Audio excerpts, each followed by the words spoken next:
ખુલ્લો થઈ રહ્યો છે। હરિપર ગામે રાજકોટ રેન્જની ટીમે દરોડા પાડ્યા। પોલીસે શંકાસ્પદ ભેળસેળ યુક્ત દૂધનો જથ્થો જપ્ત કર્યો છે।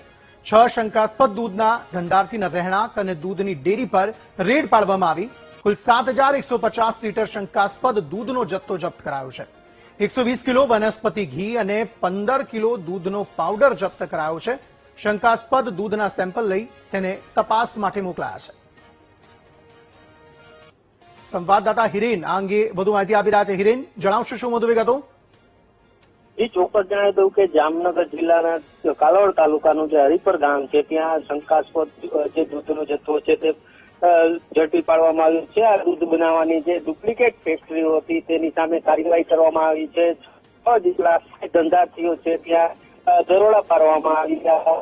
રાજકોટ રેન્જ આઈજીની ટીમ દ્વારા દરોડા પાડવામાં આવ્યા હતા અને દરોડા દરમિયાન 7000 પણ વધુ જે ડુપ્લિકેટ દૂધનો જથ્થો ઝડપી પાડવામાં આવ્યો। તેમજ દૂધ છે તે દૂધ બનાવવા માટે જે ડુપ્લિકેટ જે સામાન છે ચીજ વસ્તુઓ છે તે પણ સ્થળ પરથી મળી આવી હોવાની વિગતો છે તે સામે આવી છે। હાલ તો તમામ જે સેમ્પલ છે તે લઈને જે લેબોરેટરીમાં મોકલવામાં આવ્યા છે અને પોલીસ દ્વારા વધુ આગળ કાર્યવાહી હાથ ધરવામાં આવી છે। જી આભાર સમગ્ર માહિતી આપવા માટે। તો ચોક્કસપણે સવાલ થઈ રહ્યા છે કે ભેળસેળિયા તત્વો પર દાખલારૂપ કાર્યવાહી આખરે ક્યારે થશે? રાજ્યમાં ક્યાં સુધી લોકોના સ્વાસ્થ્ય સાથે આ જ રીતે ચેડા થતા રહેશે?